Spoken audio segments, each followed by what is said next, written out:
How to hide friends list on Facebook. Now, the very first thing you're going to do if you want to hide your friends list on your Facebook account to only yourself is to tap on your main menu right here and scroll down until you find Settings and Privacy. You just have to click on that and tap on Settings. Once you're here, you just have to scroll down until you locate Privacy Checkup. You just have to tap on that and click on Who Can See What You Share. So you just have to tap on that again and click on Continue. Now, once you're here, you will be able to see every information that you have on your Facebook account, or your profile account to be exact. Now, once you're here, all you have to do is to scroll down until you see Friends and Following. Now, under here, you will be able to see who can see your friends list on your profile.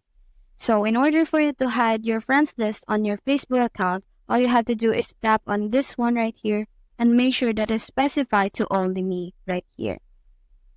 So that's how to hide friends list on Facebook. Hope we help.